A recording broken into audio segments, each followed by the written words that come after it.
അല്ല, തീർച്ചയായിട്ടും നമ്മൾ ഇതിന്റെ ഒരു കഥ മുതൽ നമ്മൾ ഇതിന്റെ അകത്ത് ഇൻവോൾവ് ആണല്ലോ. അപ്പൊ അതുകൊണ്ടിട്ട് നമുക്ക് ഭയങ്കരമായിട്ട് ഇവൻ ഇഷ്ടപ്പെട്ടു. പിന്നെ ദിലീപേട്ടൻ എന്ന് പറയുന്ന ഒരു അഭിനേതാവിനെ തിരിച്ചു കൊണ്ടുവരിക എന്ന് പറഞ്ഞത് ഒരു നല്ല സിനിമയിലൂടെ. അപ്പൊ അത് നമ്മള് മാജിക് ഫ്രെയിംസ് അല്ലെങ്കിൽ ഞാൻ ഇതുവരെ ദിലീപേട്ടന്റെ ഒരു പടം നിർമ്മിച്ചിട്ടില്ല.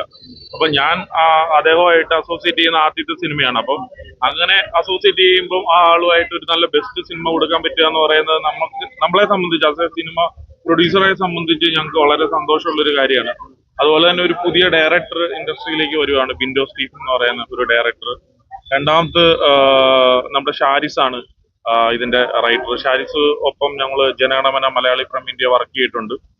അപ്പോൾ ഞങ്ങളുടെ ഒരു ഫ്രണ്ട്ഷിപ്പ് കൂട്ടായ്മയാണ് ഈ സിനിമ. അപ്പോൾ എല്ലാവരും നമ്മളെ തിയേറ്ററിൽ നിന്ന് എല്ലാവരും വിളിച്ചിട്ട് ലിസ്റ്റ് ചെയ്താലും പടം നല്ല ഉഗ്രനായിട്ടുണ്ട്, പേടിക്കേണ്ട ഒന്നുമില്ല, നന്നായിട്ട് പൊക്കോളും, ടെൻഷൻ ഒന്നും അടിക്കേണ്ട എന്നുള്ളൊരു സാധനം. സിനിമ വരുമ്പോൾ നമുക്ക് എപ്പോഴും അങ്ങനെയാണല്ലോ, ഓരോ സിനിമ ഇറങ്ങുമ്പോഴും ഒരു പ്രൊഡ്യൂസറെ സംബന്ധിച്ച് അതിൻ്റെതായ ചെറിയ ചെറിയ ടെൻഷൻസ് കാര്യങ്ങളെല്ലാം ഉണ്ടാവും. അതൊന്ന് ഇറങ്ങി തിയേറ്ററിന് ഫുൾ ആകുന്നവരെ ഉള്ള ഒരു സമയമുണ്ടല്ലോ. ഇപ്പൊ നമുക്കൊരു ഫുൾ ആക്ഷൻ പാക്ഡ് സിനിമയാണെങ്കിൽ ഫസ്റ്റ് ഡേ ഭയങ്കര ഹൗസ്ഫുൾ ആയിട്ട് അല്ലെങ്കിൽ ഭയങ്കര ഷോ ഹെവി ബുക്കിംഗ് ആയിട്ടൊക്കെ വരാൻ പറ്റും. നമുക്ക് വേണേലും പബ്ലിസിറ്റി അങ്ങനെ ഒരു ഹെവി മോഡലിൽ പബ്ലിസിറ്റി നമുക്ക് ചെയ്യാൻ പറ്റും. ഇത് അങ്ങനെ ചെയ്യാൻ പറ്റത്തില്ല. ഞങ്ങള് ആദ്യം മുതൽ പറഞ്ഞിട്ടുണ്ട്, ഇതൊരു ഫാമിലി പിക്ചറാണ്, ഒരു കൊച്ചു സിനിമയാണ്.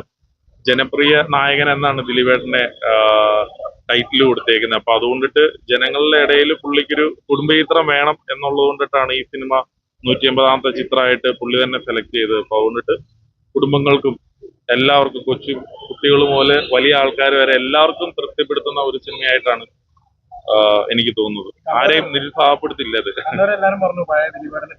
ഇല്ല, തീർച്ചയായിട്ടും ഞാൻ പറഞ്ഞല്ലോ, ഇപ്പൊ ഞാനൊക്കെ ഇപ്പൊ എനിക്കിപ്പോ 37-38 വയസ്സായുള്ളൂ.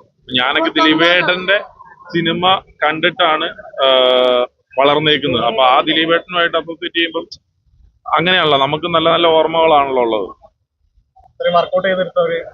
തീർച്ചയായിട്ടും നമ്മള് വേറൊരു സിനിമയ്ക്ക് എടുക്കുന്നേക്കാൾ എഫോർട്ട് ഈ സിനിമയ്ക്ക് എടുത്തു. പുള്ളിയുടെ ഈച്ച് ആൻഡ് എവറി തിങ്, അതായത് കൊച്ചു കൊച്ചു തമാശകൾ പോലും ഞങ്ങൾ അയ്യോ ഇത് ചളിയാവൂ അല്ലെങ്കിൽ അങ്ങനത്തെ ഉള്ള കൊച്ചു കൊച്ചു കാര്യങ്ങൾ പോലെ ഞങ്ങള് ടീം വളരെയധികം ശ്രദ്ധിച്ചിട്ടാണ് ഈ സിനിമയെ കണ്ടത്.